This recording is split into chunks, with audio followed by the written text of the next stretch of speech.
नमस्कार दोस्तों, स्वागत है आप सब लोगों का आरपीएससी एग्जाम्स यूट्यूब चैनल पर। प्यारे साथियों, रीट साइंस की अपनी टॉपिक वाइज टेस्ट सीरीज चल रही है, जिसमें 3 टेस्ट लिए जा चुके हैं आपके। एक तो सूक्ष्म जीव का टॉपिक अपना कंप्लीट हो चुका है और एक पादपों से संबंधित टॉपिक भी अपना कंप्लीट हो चुका है। और निश्चित रूप से उन टॉपिक्स में से बाहर जो प्रश्न मैंने आपको करवाए, उनसे बाहर निश्चित रूप से मेरे हिसाब से तो नहीं आएगा। और कोशिका से संबंधित आज अपन प्रश्नों को करेंगे। कुल साथियों 147 प्रश्न मैंने कोशिका पर बनाए हैं, जिसमें से 50 प्रश्न आज करेंगे। तो टोटल 3 वीडियो कोशिका के ऊपर बनेंगे। ये भाग अपना प्रथम है। राजस्थान बोर्ड और एनसीईआरटी की किताबों से प्रश्न बनाए गए हैं।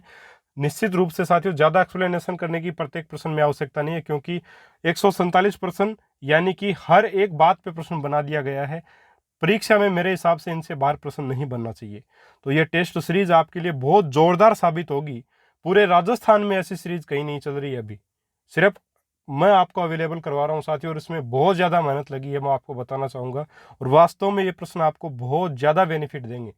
चलिए स्टार्ट कर लेते हैं। पहला आपका प्रश्न, अगर आपको प्रश्न पसंद आए और टेस्ट पसंद आए तो सब्सक्राइब जरूर कीजिएगा चैनल को और वीडियो को लाइक करें, ज़्यादा से ज़्यादा लोगों तक पहुंचाएं। पहला आपका प्रश्न कि कोशिका की खोज किसने की? सब लोग जानते हैं रॉबर्ट हुक ने कोशिका की खोज की। रॉबर्ट हुक ने साथियों 1665 ईस्वी में जो वो आपकी कोशिका की खोज की, जबकि ल्यूवेन हुक ने 1674 ईस्वी में जीवित कोशिका की खोज की। तो जीवित की पूछता तो ल्यूवेन हुक आता, लेकिन अपने को पूछा किसका है? कोशिका की खोज। तो ऑप्शन नंबर 2 सही होगा। रॉबर्ट कोच और कैमिलो गोल्जी के बारे में अपन आगे इसी टेस्ट में या अगले टेस्ट में डिस्कस करेंगे, तो इसको मैं अभी नहीं बता रहा आपको। चलिए आगे बढ़ते हैं। अगला प्रश्न है कि निम्न में से कौन सी कोशिकाएं अपना आकार बदलती रहती हैं? रक्त कणिकाएं, पेशी कोशिकाएं, अमीबा तथा माइकोप्लाज्मा, या 4 उपयुक्त सभी? तो प्यारे साथियों, अमीबा एवं माइकोप्लाज्मा जो है वो अपना आकार बदलती रहती हैं। पहले भी इसके बारे में बात कर चुके हैं। चलिए आगे बढ़ते हैं। अगला प्रश्न, निम्नलिखित में से सही क्रम है? प्यारे साथियों, आपके सामने 4 ऑप्शन है, देख लीजिए इनको, और इसमें जो सही आंसर है वो आप मन में सोच लीजिए और मैं आपको इसका आंसर बताना चाहूंगा। इसका सही उत्तर है कोशिका, उत्तक, अंग, उसके बाद में तंत्र और शरीर। तो ऑप्शन नंबर 1 सही रहेगा। कोशिका से उत्तक बनेंगे, उत्तक मिलेंगे तो अंग बनेंगे, अंग से तंत्र बनेगा, तंत्र से शरीर बनेगा। चलिए आगे बढ़ते हैं। अगला प्रश्न, कोशिका झिल्ली के लिए असत्य कथन क्या है? यह कोशिका का बाहरी आवरण है, यह वसा तथा प्रोटीन की बनी होती है, इसे चयनात्मक पारगम्य झिल्ली भी कहते हैं, या 4 यह केवल जंतु कोशिका में पाई जाती है। तो प्यारे साथियों, कोशिका झिल्ली के लिए पूछा गया है, ठीक है। यहाँ पे असत्य कथन पूछा अपने को कि कोशिका झिल्ली के बारे में असत्य कथन क्या है। तो प्यारे साथियों देखिए, चौथा ऑप्शन जो बिल्कुल असत्य है कि यह केवल जंतु कोशिका में पाई जाती है, जबकि कोशिका झिल्ली जो वो पादप कोशिका में भी पाई जाएगी। कोशिका भित्ति अगर होती तो वो केवल पादप कोशिका में मिलती है, लेकिन कोशिका झिल्ली पादप और जंतु दोनों में मिलेगी। तो ऑप्शन 4 यहाँ पे आपका असत्य कथन जो वो रहेगा, ठीक है, क्योंकि यहाँ पे शब्द दे दिया गया है केवल। आगे बढ़ते हैं। अगला प्रश्न है कि पादप कोशिका की कोशिका भित्ति बनी होती है फास्फोलिपिड तथा प्रोटीन की, कार्बोहाइड्रेट की, सेल्यूलोज, हेमीसेल्यूलोज, पेक्टिन तथा पॉलीसेकेराइड से, या 4 उपयुक्त सभी? तो प्यारे साथियों, यहाँ पे सही आंसर आपका क्या रहेगा? सेल्यूलोज, हेमीसेल्यूलोज, पेक्टिन तथा पॉलीसेकेराइड की बनी होती है आपकी कोशिका भित्ति, जो केवल पादप कोशिकाओं में पाई जाती है, ठीक है। उम्मीद है आपका सही हुआ होगा ये प्रश्न। चलिए आगे बढ़ते हैं। अगला प्रश्न कि कोशिका द्रव्य में पाए जाते हैं जल, ग्लाइकोजन, वसा और उपयुक्त सभी? तो प्यारे साथियों, इस प्रश्न का आंसर क्या होगा? जल भी पाया जाता है, ग्लाइकोजन भी पाया जाएगा और वसा भी, यानी कि कोशिका द्रव्य में सारी चीजें मौजूद होती हैं। तो ऑप्शन नंबर 4 सही होगा। देखिए साथियों, अगर प्रत्येक प्रश्न को बहुत ज्यादा एक्सप्लेनेशन करेंगे तो निश्चित रूप से बहुत ज्यादा टाइम लगेगा 50 प्रश्नों में, और मैं नहीं चाहता कि आपका एक भी मिनट खराब हो, है ना। 7वां आपका प्रश्न है कि निम्न में से किस कोशिकांग में गुणसूत्र पाए जाते हैं? माइटोकॉन्ड्रिया, केंद्रक, केंद्रिका, या न्यूक्लियोलस, ठीक है, न्यूक्लियोलस, थोड़ा सा लिखा गया गलत, ठीक है। ऑप्शन नंबर कौन सा सही होगा यहाँ पे? न्यूक्लियोल्स तो नहीं होगा। देखिए यहाँ पे आंसर होगा केंद्रक। ऑप्शन नंबर 2 जो है वो सही होगा। केंद्रक में जो है गुणसूत्र पाए जाते हैं मित्रों। और अगर अपन इन 50 प्रश्नों यानी 150 प्रश्न जो 147 प्रश्न है, इनको अगर अपन पूरा कर लेते हो तो निश्चित रूप से किसी एक्सप्लेनेशन की आवश्यकता भी नहीं है, प्रत्येक चीज क्लियर हो जाएगी आपकी। चलिए फिर भी जहाँ पे जरूरत होगी मैं आपको जरूर एक्सप्लेन करूंगा। अगला प्रश्न, वे कोशिकाएं जिनमें केंद्रक के चारों तरफ केंद्रक झिल्ली नहीं पाई जाती है उसको क्या कहते हैं? सब लोग जानते हैं प्रोकैरियोटिक कोशिका कहते हैं, बहुत बार बता चुका हूँ। यूकैरियोटिक में केंद्रक झिल्ली पाई जाती है, ठीक है। वहीं एक और बात बताना चाहूंगा कि प्रोकैरियोटिक कोशिकाओं में साथियों दोहरी झिल्ली युक्त कोशिकांग भी नहीं पाया जाता, जैसे माइटोकॉन्ड्रिया है, लवक है, ये भी आपकी प्रोकैरियोटिक कोशिकाओं में नहीं पाए जाते, क्योंकि निश्चित रूप से साथियों जो दोहरी झिल्ली युक्त कोशिकांग हैं वो आपके प्रोकैरियोटिक कोशिकाओं में नहीं होंगे। चलिए आगे बढ़ते हैं। अगला प्रश्न कि निम्नलिखित में से यूकैरियोटिक नहीं है, यूकैरियोट्स नहीं है। यूकैरियोट्स कौन होते हैं? जो यूकैरियोटिक कोशिकाओं से बने होते हैं उनको यूकैरियोट्स बोलते हैं, और प्रोकैरियोटिक से बने हो उनको प्रोकैरियोट्स बोलते हैं। तो यूकैरियोट्स पूछा है अपने को, तो ऑप्शन कौन सा होगा? नीले हरे शैवाल जो वो यूकैरियोट्स नहीं है, क्योंकि ये क्या है? प्रोकैरियोट्स हैं। बाकी अमीबा, पैरामीशियम ये आपकी यूकैरियोटिक कोशिकाओं के बने होते हैं। तो ऑप्शन नंबर 2 यहाँ पे मित्रों सही आंसर आपका हो जाएगा। अगला प्रश्न, लाइसोसोम को कोशिका की आत्मघाती थैली क्यों कहा जाता है? क्योंकि इसमें जल अपघटन एंजाइम पाए जाते हैं, क्योंकि इसकी प्रकृति विषैली होती है, या 3 इसकी प्रकृति अम्लीय होती है जिससे शर्करा वसा प्रोटीन को सरल अणुओं में तोड़ देती है। तो पहले साथियों इसका आंसर होगा क्योंकि इसमें जल अपघटन एंजाइम पाए जाते हैं, उपयोग सभी नहीं होगा यहाँ पर।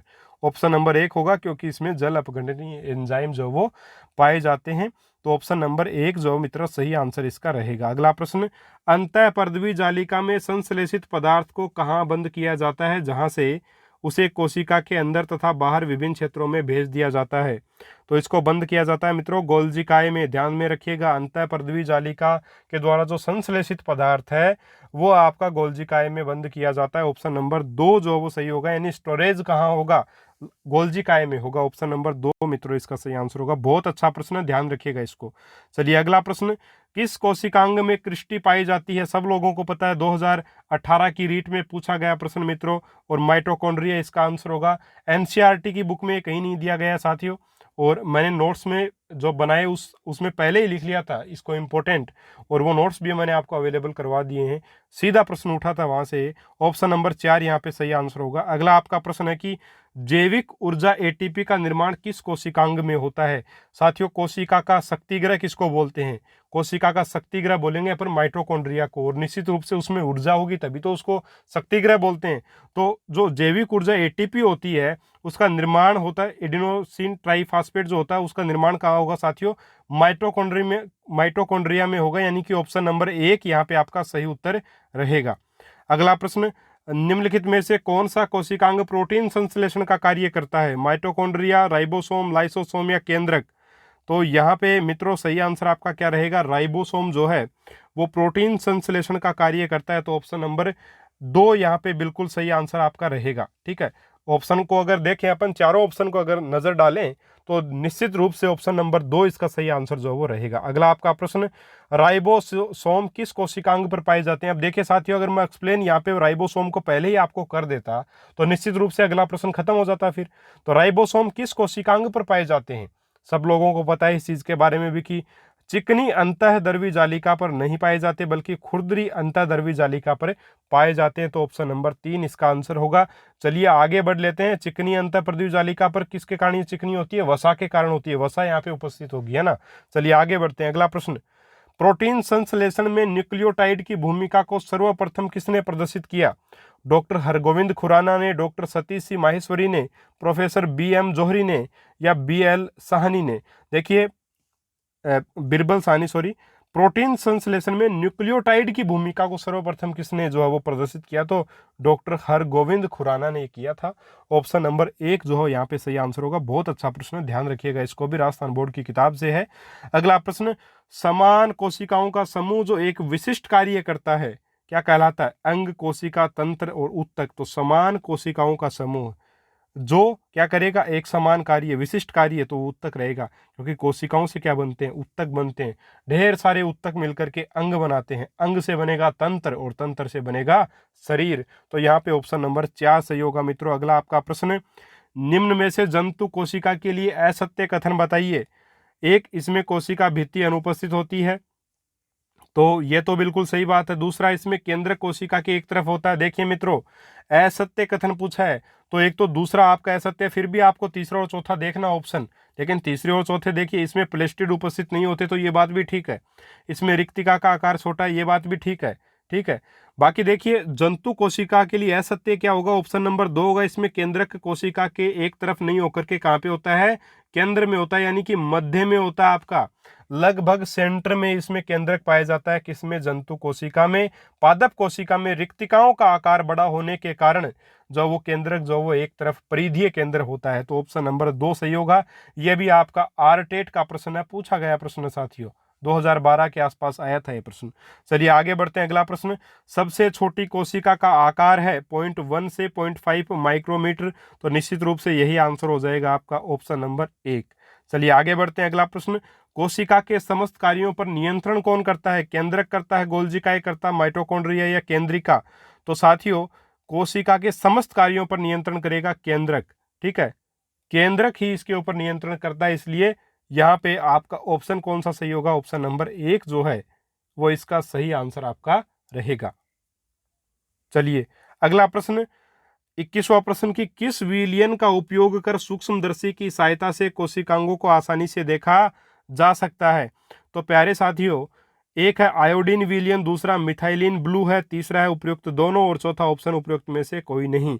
तो किस विलयन का उपयोग करके अपन सूक्ष्मदर्शी की सहायता से कोशिकांगों को भी आसानी से देख सकते हैं, यानी एक कोशिका को तो देख ही सकते हैं, लेकिन उसमें जो कोशिकांग है उनको भी देख सकते हैं। तो वो है आपका साथियों आयोडीन विलयन। ये राजस्थान बोर्ड की किताब में दे रखा है, और एनसीईआरटी में मिथाइलिन ब्लू भी दे रखा है, यानी एनसीईआरटी यानी कि मिथाइलिन ब्लू का उपयोग भी किया जा सकता है और आयोडीन का भी। तो दोनों ही बिल्कुल ठीक है, यानी ऑप्शन नंबर 3 यहाँ पे आपका सही आंसर होगा। ठीक है, उम्मीद है बहुत अच्छे से आपको ये प्रश्न समझ आया होगा और आपने आंसर भी इसका सही किया होगा। चलिए आगे बढ़ते हैं, अगला आपका प्रश्न है, कोशिका सिद्धांत किसके द्वारा प्रतिपादित किया गया। मित्रों, अब आरबीएससी की कक्षा 9 की पुस्तक स्टार्ट हो चुकी है, बहुत ही शानदार प्रश्न आएंगे इस पुस्तक से। पहला है कि जंतु वैज्ञानिक थियोडोर स्वान ने, पादप वैज्ञानिक मैथियास स्लीडन ने। दूसरा ऑप्शन, पादप वैज्ञानिक थियोडोर स्वान ने व जंतु वैज्ञानिक मैथियास स्लीडन ने। तीसरा ऑप्शन है जंतु वैज्ञानिक थियोडोर स्वान और जंतु वैज्ञानिक मैथियास स्लीडन, या फिर दोनों को पादप वैज्ञानिक बता करके बताया गया है। बहुत ही आसान प्रश्न, लेकिन इसको भी ऑप्शन के माध्यम से कठिन थोड़ा सा बनाया गया है यहाँ पर। और प्यारे साथियों, इस प्रश्न का आंसर होगा ऑप्शन नंबर 1। थियोडोर जो स्वान थे वो जंतु वैज्ञानिक थे मित्रों, और आपके स्लीडन जो थे, मैथियास स्लीडन, वो आपके पादप वैज्ञानिक थे।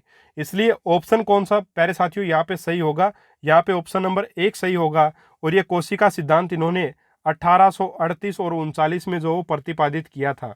बहुत ही इंपॉर्टेंट है, ध्यान रखिएगा मित्रों, डेट के साथ भी पूछ लिया जाता है इस प्रश्न को। चलिए आगे बढ़ते हैं, अगला प्रश्न, कोशिका सिद्धांत के लिए असत्य कथन है। अब देखिए कोशिका सिद्धांत यहीं पे आपका स्पष्ट हो जाएगा। पहला ऑप्शन है कि प्रत्येक जीव का शरीर एक या अनेक कोशिकाओं का बना होता है। दूसरा, कोशिका सभी जैव क्रियाओं की मूलभूत इकाई है। तीसरा, कोशिका में केंद्रक में आनुवांशिक पदार्थ पाया जाता है। और चौथा ऑप्शन, जीन आनुवांशिकी की इकाई है। तो असत्य कथन कौन सा है कोशिका सिद्धांत के लिए, तो पहली बात भी सही, दूसरी भी सही, तीसरी भी सही। जीन जो है वो आनुवांशिकी की इकाई जरूर है, ये बात है बिल्कुल सही। अगर बात की दृष्टि से देखें, कथन की दृष्टि से देखें, फैक्ट की दृष्टि से देखें, तो बिल्कुल सही तथ्य है, जीन ही आनुवांशिकी की इकाई है। लेकिन साथियों, कोशिका सिद्धांत में जीन को आनुवांशिकी की इकाई नहीं बताया गया, बल्कि किसको बताया गया, कोशिका को आनुवांशिकी की इकाई बताया गया। इसलिए प्यारे साथियों, यहाँ पे आपका ऑप्शन नंबर 4 सही होगा। कोशिका सिद्धांत के लिए ये असत्य कथन है। उम्मीद है बहुत आसानी से अच्छे से आप इसको समझे होंगे। और प्रश्न अगर पसंद आया, लाइक जरूर करें, वीडियो को ज़्यादा से ज़्यादा लोगों तक पहुंचाएं, बहुत मेहनत लगती है साथियों सच में। चलिए आगे बढ़ते हैं, अगला आपका प्रश्न है कि कोशिका कला की मोटाई कितनी होती है। 75 से लेकर 120 आर्मस्ट्रॉन्ग। देखिए आर्मस्ट्रॉन्ग को यहाँ पे इस प्रकार से डिनोट किया जाता है, लेकिन कुछ सीमाएं हैं जिसमें अपन लिख नहीं सकते, मोबाइल वगैरह में टाइप नहीं कर सकते इन चीज़ों को, इसलिए डिग्री लगा दिया गया ए के ऊपर, है ना। तो डिग्री मत समझिएगा इसको, आर्मस्ट्रॉन्ग इस प्रकार से डिनोट करते हैं ए के ऊपर, है ना। तो यहाँ पे 4 ऑप्शन, और इसमें से जो सही आंसर होगा मित्रों वो सीधा बता देता हूँ मैं, ऑप्शन नंबर 3 होगा, 75 से 105 आर्मस्ट्रॉन्ग। ठीक है, तो ये कोशिका कला की मोटाई आपकी रहेगी, यानी कि कोशिका झिल्ली की ये मोटाई होती है। चलिए अगला आपका प्रश्न, कोशिका कला जो कि एक त्रिस्तरीय आवरण है, निर्मित होती है प्रोटीन तथा सेल्यूलोज की, पेक्टिन तथा पॉलीसेकेराइड की, प्रोटीन तथा फास्फोलिपिड की, या चौथा ऑप्शन फास्फोलिपिड तथा पॉलीसेकेराइड की। तो इसका आंसर मित्रों होगा प्रोटीन तथा फास्फोलिपिड की। जो आपकी कोशिका कला की जो एक त्रिस्तरीय आवरण है, यानी कि कोशिका कला किसकी बनी होती है, आपकी कोशिका झिल्ली, ये प्रोटीन तथा फास्फोलिपिड की बनी होगी। तो ऑप्शन नंबर 3 मित्रों इसका सही आंसर रहेगा। चलिए आगे बढ़ते हैं, अगला प्रश्न। कोशिका कला का अन्य नाम क्या है? कोशिका झिल्ली, चयनात्मक पारगम्य झिल्ली, कोशिका भित्ति, या सारे के सारे ये?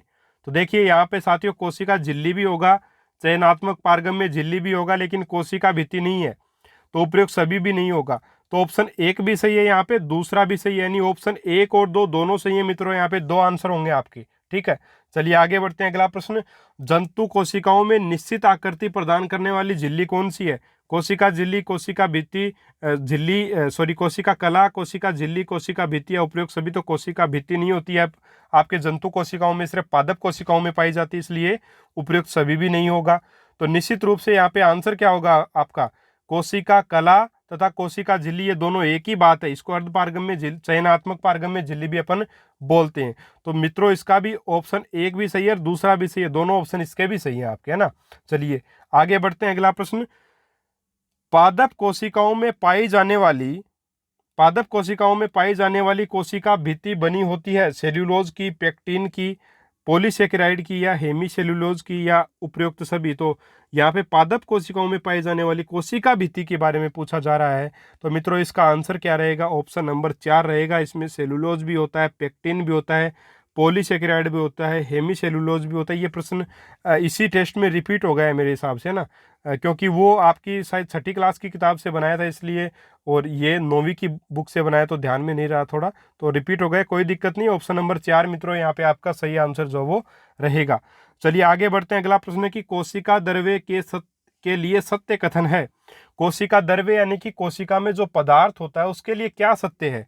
एक, कोशिका कला तथा केंद्रक के मध्य उपस्थित पदार्थ ही कोशिका द्रव्य कहलाता है। दूसरा, कोशिका के सभी कोशिकांग इसी में पाए जाते हैं, तो बिल्कुल सही बात है। तीसरा, इस तरल पदार्थ में जल, ग्लाइकोजन, वसा तथा अन्य पदार्थ पाए जाते हैं। क्या क्या पाया जाता है? जल, ग्लाइकोजन, वसा तथा अन्य पदार्थ, यानी कि बिल्कुल सही बात है ये भी। तो उपयुक्त सभी यहाँ पे आपका सही आंसर हो जाएगा, ऑप्शन नंबर 4। चलिए मित्रों अगला प्रश्न। माइटोकॉन्ड्रिया पाया जाता है केवल प्रोकैरियोटिक कोशिकाओं में, यूकैरियोटिक कोशिकाओं में, केवल पादप कोशिकाओं में, केवल जंतु कोशिकाओं में? अब प्यारे साथियों देखिए, कोशिकाओं को 2 भागों में बांट सकते हैं अपन, एक तो प्रोकैरियोटिक कोशिका और एक आपकी होती है यूकैरियोटिक कोशिका। तो मित्रों प्रोकैरियोटिक कोशिका में माइटोकॉन्ड्रिया नहीं पाया जाता, क्योंकि माइटोकॉन्ड्रिया जो है वो आपका दोहरी झिल्ली युक्त कोशिकांग है, ठीक है। माइटोकॉन्ड्रिया लवक आपके दोहरी झिल्ली युक्त कोशिकांग हैं, इसलिए ये प्रोकैरियोटिक कोशिकाओं में नहीं पाए जाएंगे, बल्कि यूकैरियोटिक कोशिकाओं में पाए जाएंगे। और यूकैरियोटिक कोशिकाओं के ही एग्जाम्पल हैं पादप कोशिका और जंतु कोशिका। तो यूकैरियोटिक कोशिकाओं के ही एक प्रकार से एग्जाम्पल मानते हैं अपन पादप और जंतु कोशिका को। इसलिए प्यारे साथियों अगर सही रूप से देखें इसमें ऑप्शन, तो ऑप्शन 2 ज्यादा सही आंसर यहाँ पे रहेगा, क्योंकि इसी में पादप और जंतु कोशिका भी आ जाती हैं। चलिए आगे बढ़ते हैं, अगला आपका प्रश्न है, माइटोकॉन्ड्रिया के लिए असत्य कथन है। इसे कोशिका का शक्ति ग्रह कहते हैं, तो ये तो बिल्कुल सही है। दूसरा, जिन कोशिकाओं को ऊर्जा की अधिक आवश्यकता होती है उनमें माइटोकॉन्ड्रिया की संख्या भी अधिक होती है। तो प्यारे साथियों ये बहुत ही सही और बिल्कुल सही बात है। बच्चे इसको गलत कर देते हैं कि सर माइटोकॉन्ड्रिया की संख्या तो एक ही होती है कोशिका में, ऐसा नहीं होता। जिन कोशिकाओं में अगर ऊर्जा की ज्यादा जरूरत है तो वहां पे एक से अधिक कोशिकांग भी होते हैं, ठीक है, एक से अधिक माइटोकॉन्ड्रिया भी होते हैं। अगला आपका ऑप्शन है कि सभी कोशिकाओं में माइटोकॉन्ड्रिया की संख्या समान होती है। तो देखिए यही आपका असत्य कथन हो जाएगा, तो ऑप्शन नंबर 3 यहाँ पे आपका सही आंसर हो जाएगा, असत्य कथन हो जाएगा। बाकी माइटोकॉन्ड्रिया में दोहरी झिल्ली युक्त कोशिकांग है, ये बिल्कुल सही बात है। माइटोकॉन्ड्रिया आपका दोहरी झिल्ली युक्त ही कोशिकांग है, लवक भी है ना, लवक भी दोहरी झिल्ली युक्त कोशिकांग है। चलिए साथियों अगला आपका प्रश्न देखिए, माइटोकॉन्ड्रिया की खोज किसने की? बेंदा ने, कोलिकर ने, डीडवे ने, या क्लाड ने? तो माइटोकॉन्ड्रिया की जो खोज की साथियों वो कोलिकर ने की है, तो ऑप्शन नंबर 2 यहाँ पे आपका सही आंसर रहेगा। क्रिस्टी किस कोशिकांग में पाई जाती है? तो माइटोकॉन्ड्रिया में पाई जाती है। ये प्रश्न भी मित्रों रिपीट हो गया है, ठीक है। चलिए अगला आपका प्रश्न है कि क्रिस्टी की सतह पर पाए जाने वाले असंख्य संवर्त कण क्या कहलाते हैं। इस बार के लिए इंपॉर्टेंट प्रश्न बता देता हूं आपको। ये क्रिस्टी की सतह पर जो आपके संवर्त कण पाए जाते हैं उनको क्या बोलते हैं, उनको बोलते हैं मित्रों ऑक्सीसोम। ऑप्शन नंबर 1 सही रहेगा यहाँ पे। ठीक है, चलिए आगे बढ़ते हैं। माइटोकॉन्ड्रिया में नहीं पाए जाते phospholipid DNA, ribosome comma protein, तीसरा ऑक्सीसोम कोमा आरएनए, और चौथा है उपरोक्त में से कोई नहीं। तो मित्रों माइटोकॉन्ड्रिया में जो नहीं पाए जाते उनको बताना है। तो फास्फोलिपिड डीएनए भी मिलता है, राइबोसोम प्रोटीन भी मिलते हैं, ऑक्सीसोम आरएनए भी मिलते हैं, और उपरोक्त में से कोई नहीं। आंसर आपका बिल्कुल यहाँ पे सही हो जाएगा, क्योंकि नहीं पाए जाते वो बताना है। तो ऑप्शन 4 यहाँ पे सही आंसर आपका हो जाएगा। अब कुछ दोस्त बोलेंगे कि राइबोसोम जो वो माइटोकॉन्ड्रिया में नहीं होता, तो आगे प्रूफ दिखाऊंगा आपको। चलिए आगे बढ़ते हैं। अगला प्रश्न, किस लवक में कार्बोहाइड्रेट का संश्लेषण होता है? किस लवक में होता है कार्बोहाइड्रेट का संश्लेषण? वर्णी लवक में, अवर्णी लवक में, हरित लवक में, या इनमें से, या उपयुक्त सभी में? तो माइटोकॉन्ड्रिया आपका किस लवक में कार्बोहाइड्रेट का संश्लेषण होता है? तो प्यारे साथियों हरित लवक जो होता है, ठीक है, क्लोरोफिल ए और बी जो भी टाइप है ना, उनमें आपका क्या होगा, हरित लवक में कार्बोहाइड्रेट का संश्लेषण होगा। बाकी वर्णी और अवर्णी लवक में नहीं होंगे। ठीक है, तो हरित लवक जो वर्णी लवक ही आपका, तो हरित लवक इसका सटीक आंसर होगा बिल्कुल। ठीक है, किस लवक में कार्बोहाइड्रेट का संश्लेषण होगा? तो हरित लवक में होगा, क्लोरोफिल जिसको अपन बोलते हैं।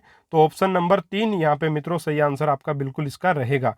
चलिए आगे बढ़ते हैं। अगला प्रश्न, थाइलेकोइड पाए जाते हैं स्ट्रोमा में, ग्रेनम में, इंटरग्रेनम में, या हरित लवक की बाह्य झिल्ली व अंतः झिल्ली के मध्य? तो मित्रों स्ट्रोमा में नहीं पाए जाते, बल्कि किस में पाए जाएंगे? ग्रेनम में पाए जाएंगे, क्योंकि स्ट्रोमा में ही ग्रेनम पाया जाता है, और ग्रेनम के अंदर जो वो सिक्कों के रूप में, परत के रूप में इस प्रकार से पाए जाते हैं। तो आप यहाँ पे सही आंसर क्या करेंगे? ग्रेनम करेंगे। ऑप्शन नंबर 2 जो है वो इसका सही आंसर मित्रों रहेगा। चलिए आगे बढ़ते हैं। अगला आपका प्रश्न है कि पिट्ठिका में पाए जाते हैं।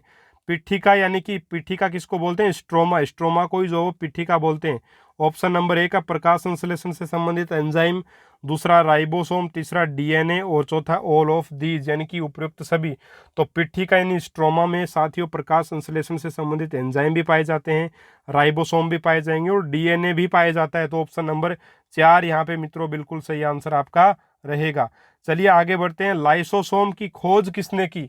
बेंदा ने की, कोलिकर ने की, डीडवे ने की, या क्लॉड ने की? तो साथियों लाइसोसोम की जो खोज की है वो किसने की है? डीडवे ने इसकी खोज जो वो की है। लाइसोसोम की डीडवे के द्वारा खोज की गई है। ठीक है, और आपके यहाँ पे ऑप्शन नंबर 3 को आप बिल्कुल सही करेंगे। चलिए आगे बढ़ते हैं। अगला प्रश्न, किस कोशिकांग के एंजाइम उसी कोशिका का पाचन कर देते हैं जिसमें वह स्थित होता है? माइटोकॉन्ड्रिया, गोल्जी काय, लाइसोसोम, या राइबोसोम? तो मित्रों सीधा सा आंसर है लाइसोसोम, आपका सही उत्तर यहाँ पे हो जाएगा। यह प्रश्न भी बन सकता है। अगला प्रश्न, लाइसोसोम है एक एकल झिल्ली युक्त कोशिकांग, दोहरी झिल्ली युक्त कोशिकांग, त्रिस्तरीय कोशिकांग, या झिल्ली रहित कोशिकांग? तो लाइसोसोम जो साथियों वो एकल झिल्ली युक्त कोशिकांग आपका होता है। बाकी माइटोकॉन्ड्रिया और लवक जो है वो दोहरी झिल्ली युक्त कोशिकांग होते हैं। ठीक है, और इनको अर्ध स्वायत्त शासी अंग भी जो है वो लवक और माइटोकॉन्ड्रिया को कहा जाता है, क्योंकि जीवाणुओं के प्रवेश से, कोशिका में जीवाणुओं के प्रवेश से इनका जो है वो एक प्रकार से मतलब जनन माना जाता है एक प्रकार से इनका ना, कि माइटोकॉन्ड्रिया जो वो कोशिका में कहाँ से उत्पन्न हुआ? जीवाणुओं के प्रवेश से, ऐसा माना जाता है, इसलिए इनको अर्ध स्वायत्त शासी अंग भी कहा गया है। चलिए आगे बढ़ लेते हैं। अगला प्रश्न है कि लाइसोसोम के जल अपघटनीय एंजाइम निम्न का अपघटन करते हैं? शर्करा का, प्रोटीन तथा वसा का, न्यूक्लिक अम्ल का, या उपरोक्त सभी का? तो ये सबका ही कर देते हैं अपघटन, खा जाते हैं पूरे लाइसोसोम को, और लाइसोसोम फिर पूरी कोशिका को जो है वो एकदम खत्म कर देता है। तो ऑप्शन नंबर 4 जो है वो बिल्कुल सही आंसर आपका यहाँ पे रहेगा। चलिए आगे बढ़ते हैं। अगला आपका प्रश्न कि कौन सा कोशिकांग गोल्जी काय का निर्माण करता है? तो लवक करेगा, तारक काय करेगा, अंतःद्रवी जालिका करेगा, या राइबोसोम? देखिए साथियों तारक काय बिल्कुल छोटा सा होता है, लवक जो है वो इससे गोल्जी काय का निर्माण नहीं करते। तो अंतःद्रवी जो जालिकाएं हैं वो निश्चित रूप से आपकी गोल्जी काय का निर्माण करेंगी, जबकि राइबोसोम जो वो खुरदरी अंतःद्रवी जालिका की सतह पर पाया जाता है। तो ऑप्शन नंबर 3 जो मित्रों यहाँ पे सही आंसर आपका रहेगा। अब देखिए प्रश्न आ गया कि राइबोसोम पाए जाते हैं। राइबोसोम कहाँ पाए जाते हैं? ऑप्शन नंबर 1 चिकनी अंतःद्रवी जालिका की सतह पर, दूसरा खुरदरी अंतःद्रवी जालिका की सतह पर, तीसरा ऑप्शन है माइटोकॉन्ड्रिया में।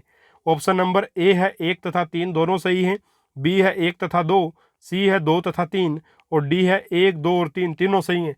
तो राइबोसोम साथियों कहाँ पाए जाते हैं? आपके खुरदरी अंतःद्रवी जालिका की सतह पर पाए जाते हैं। साथ ही माइटोकॉन्ड्रिया में भी साथियों राइबोसोम पाए जाते हैं।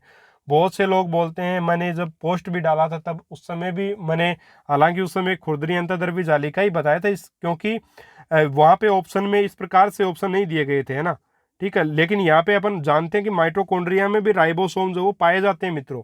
और इसका आपको मैं सबूत दिखाऊं तो आपकी कक्षा 9 की जो पुस्तक है उस पुस्तक में 6 के पाठ में माइटोकॉन्ड्रिया के चित्र के ठीक नीचे ये लिखा हुआ, देखिए क्या लिखा हुआ है कि मैट्रिक्स में, किसकी मैट्रिक्स में, जो माइटोकॉन्ड्रिया की मैट्रिक्स है उसमें 65 से लेकर 70% प्रोटीन, 25% फास्फोलिपिड तथा 0.5% आरएनए पाया जाता है। इसके अतिरिक्त माइटोकॉन्ड्रिया में डीएनए व राइबोसोम भी होते हैं। देखिए यहाँ लिखा हुआ साफ साफ, डीएनए और राइबोसोम भी होते हैं। प्रोकैरियोटिक कोशिकाओं में 70S प्रकार के राइबोसोम भी साथियों पाए जाते हैं, यह भी थोड़ा ध्यान में रखना है।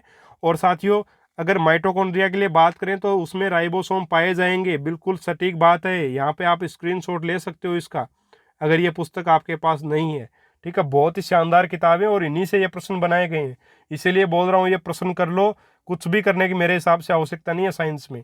चलिए आगे बढ़ते हैं। अगला आपका प्रश्न है कि चिकनी अंतःद्रवी जालिका के लिए असत्य कथन क्या है? यह वसा का संश्लेषण करती है, तो ये तो बात बिल्कुल ठीक है, इसलिए तो ये चिकनी होती है। दूसरा, यह लिपिड अणुओं के संश्लेषण का कार्य करती है, ये बात भी सही है मित्रों इसकी। फिर यह प्रोटीन संश्लेषण का कार्य करती है, तो ऐसा नहीं होता। ऑप्शन नंबर 3 जो है वो गलत होगा यहाँ पे। तो असत्य कथन पूछा है तो यहाँ पे ऑप्शन नंबर 3 को अपन टिक करेंगे, क्योंकि यह गलत कथन है। प्रोटीन का संश्लेषण राइबोसोम के द्वारा होता है। अगला आपका प्रश्न, कौन सा कोशिकांग प्रोटीन संश्लेषण का कार्य करता है? राइबोसोम, अंतःद्रवी जालिका, गोल्जिकाए।